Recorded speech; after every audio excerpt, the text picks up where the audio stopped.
everyone, I welcome you all to today's session. So today is part 2 of Unit 8 and the chapter name is Foreign Exchange Remittance Facilities for Individual. We have discussed in the part 1 about FERA, FEMA, difference between these two. Now, we are going to discuss part 2 and by this we will complete this Unit 8. Okay, so let's start. If we talk about the bringing in of foreign exchange and what are the restrictions that are imposed while you are bringing in any type of foreign currency. So foreign exchange in any form can be brought into India freely without any limit, but you have to declare it in a currency declaration form. When any foreign exchange is brought into India by any person, a declaration to the custom authority in the form of currency declaration form is to be given. Now, this can be an exception. So there are two exceptions in this.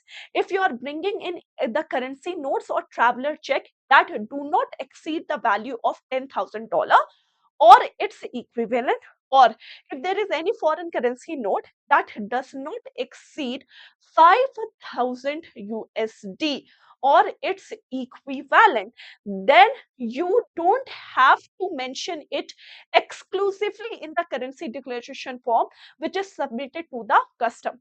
Now, if you are bringing any of the currency note whose actually value exceed $10,000 or equivalent, or if the foreign currency notes value exceed $5,000 or equivalent, then you have to submit or declare it in the currency declaration form which is submitted to the custom. Either you can bring in without any limit. You can bring in without any limit, but you have to declare it to the custom. Purchase of foreign currency from the public. Now, authorized person and their franchise can freely purchase foreign currency notes, coins, and traveler check from residents as well as non-resident. So there is no limit. You can freely purchase foreign exchange notes, coins, and traveler check from resident as well as non-resident. Now, payment in cash in Indian rupees for foreign currency notes or traveler check is permitted with the following ceiling. So, if you are paying for payment in cash in Indian rupees for foreign currency note, if you are buying foreign currency note and you are paying it in Indian rupee, or there is a traveler check in which the payment is done in Indian rupee, there is a ceiling per transaction. What is this ceiling? For resident person, it is $1,000 or equivalent, or for foreign visitor, it is $3,000 or equivalent. So if any resident Indian, they can pay in Indian rupees in exchange for purchasing of the foreign currencies, but the limit is $1,000. And for any person who is a foreign visitor, the limit is $3,000 or equivalent. Sale of Indian rupee to the foreign tourist visitor, again international credit card, debit cards is also permitted. Okay, now next, taking out of the foreign exchange. Now, if you are taking out any foreign exchange, so taking out foreign exchange in any form other than foreign exchange obtained from authorized dealer or money changer is actually prohibited or require general or specific permission of RBI. So if you are taking out any of the foreign exchange in any form, which is other than, if you are not an authorized dealer, neither you are authorized person who have the licensing of trading in this. If you are other than this and you are a normal person and you want to take out your foreign currency or foreign exchange outside India, then it requires general or specific purpose permission from the RBI because it is prohibited. Okay, now next, taken out of the foreign exchange, if we talk about the inward remittance in this, inward remittance refers to the transfer of money made to a country from a foreign country. So inward remittances is what? If any foreign currency is making payment to our country, then it is known as inward remittance. So what are the approved inward remittance currently? Approved inward remittance can be in the form of bank wire transfer, money order, foreign currency check, foreign currency draft, Foreign currency draft is similar to an ordinary draft, but the difference between these two is the former is sent overseas. The foreign currency draft is same as the normal draft functioning, but simple thing is the foreign currency draft is actually sent overseas. The normal time taken for encashment of the foreign currency draft is 21 days. The remittance card is a reloadable debit card, means you can reload, or you can impose money or submit money in your debit card and then convert it into a remittance card. Direct deposit or automated clearing house transfer, this is also allowed in the approved remittance method to India. Direct transfer, when any foreign or when any NRI actually authorize a bank or after his permission that you can take out the money from their foreign account or in the foreign currency, if they are authorizing. So if I'm NRI and I am telling my bank that you can take out my money in the foreign currency, then it is known as the direct transfer and it is allowed. It is actually used when there was a NRI who is regularly sending money to his or her parents or spouse or children or anyone.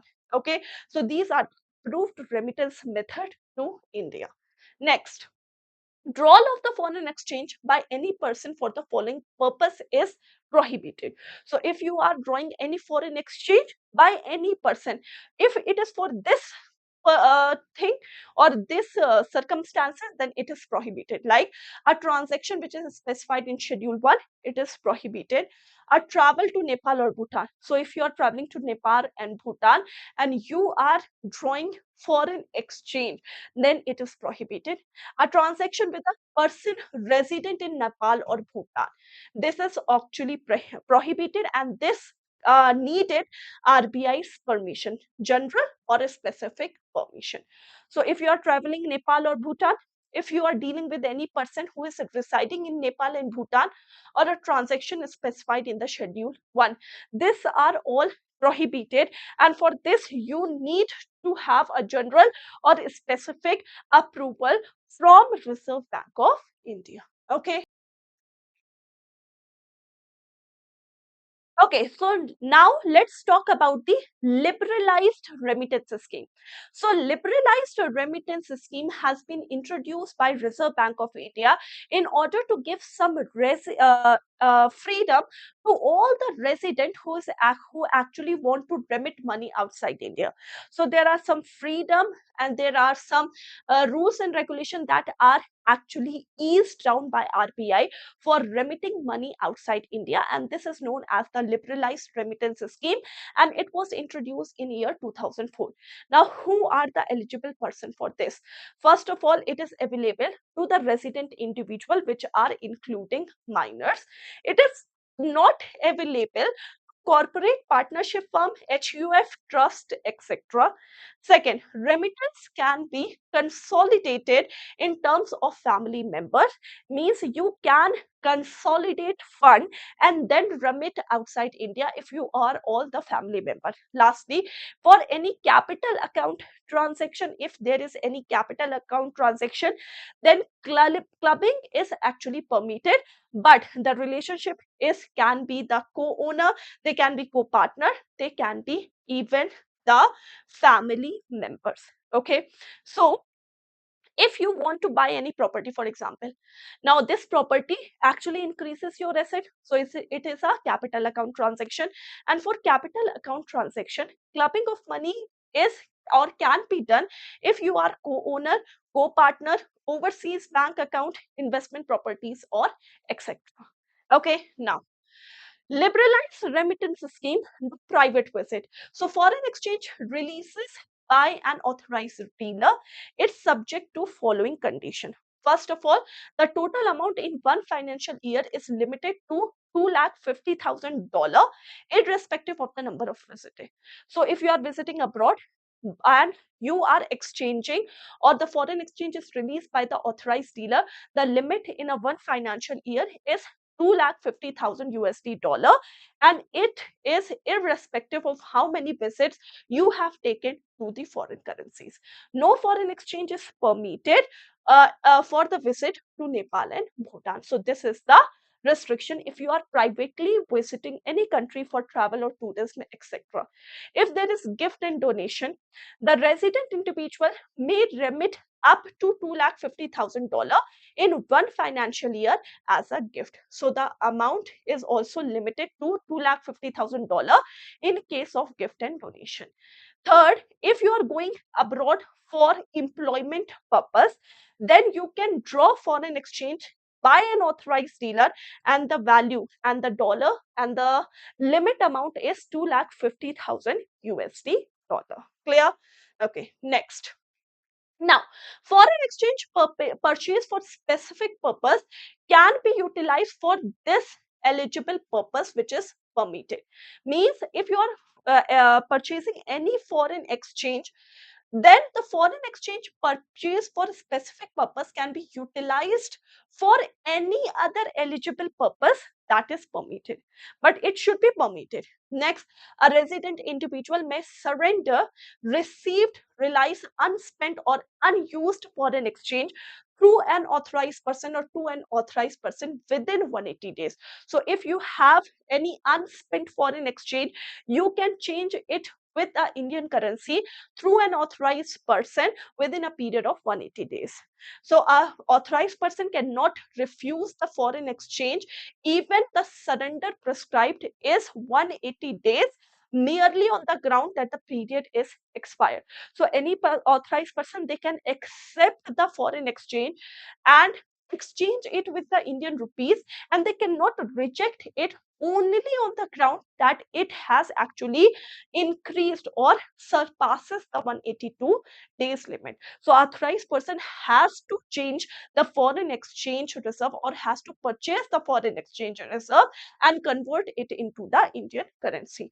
A returning traveler is permitted to retain foreign currency traveler check and currency note up to $2,000 and foreign coins without any ceiling that is beyond 180 days, and utilize it for subsequent visit abroad.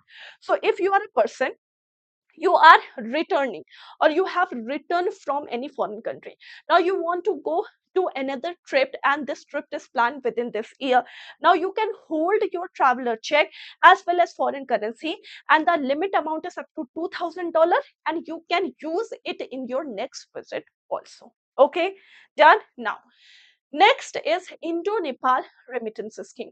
So for making the Nepal transfer easy, for example, there are many persons, many labor workforce from Nepal which is working in India. Now, if they want to transfer money to their country, to Nepal, so for their ease, for the ease of remitting money of the Nepal workforce which are working in India, there is an Indo-Nepal remittance scheme which has been introduced. So Indo-Nepal remittance scheme has been introduced by Reserve Bank of India in May 2008, and this is an option for the cross-border remittance from India to Nepal, and it especially focus on the migrant workers of Nepali origin which is working in India. Okay, now what are the salient features? First of all, the target group is Nepalese worker if they want to remit money to their families in Nepal. The system has launched with only one-way remittance from India to Nepal. So this is only one-way remittance. Means in Indo-Nepal remittance scheme, the remittance can be done from India to Nepal only, not from Nepal to India. A ceiling of rupees 2 lakh is fixed per remittance. Okay. Next, if we talk about the bank can accept the walk-in customer or non-customer also. The ceiling for the customer which is actually coming to remit money outside India, the ceiling is rupees 50,000 per remittance with a maximum of 12 remittance that is applied in a year. Next, the remittance from India are in Indian rupee and the payment to the beneficiary in Nepalese rupees, because you are remitting from India to Nepal. So the remittance from India to Nepal, it should be in Indian rupee.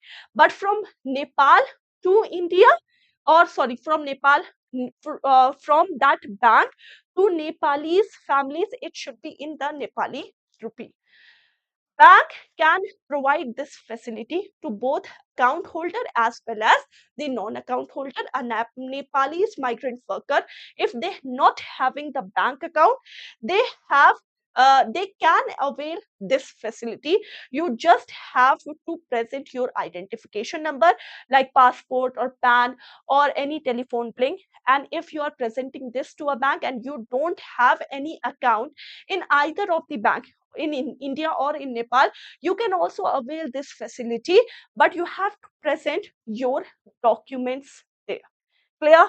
Okay. Now, if we talk about the operation, what are the mode of transactions in the Indo-Nepal remittance scheme? So it is like processed with NEFT in batches. SBI gate payment is used. Payment is done to the Nepal State Bank via branches and agent. KYC is compulsory. Cash remittance for non-customers, it require ID. Detailed sender beneficiaries info is captured for each remittances. Okay, so this is the Indo-Nepal remittance scheme. So it is very important. So especially it is focused on the migrant in Nepalese worker which are living in India. If they want to transfer money, they can use this Indo-Nepal remittance scheme. It is available for both account holder as well as non-account holder. Clear? So this is it for today. I hope that you have enjoyed this session. Please keep on rating and giving feedback to the session. Thank you so much. By this, we have finished Unit 8 completely. Thank you. Take care, everyone. Bye bye, guys. Take care.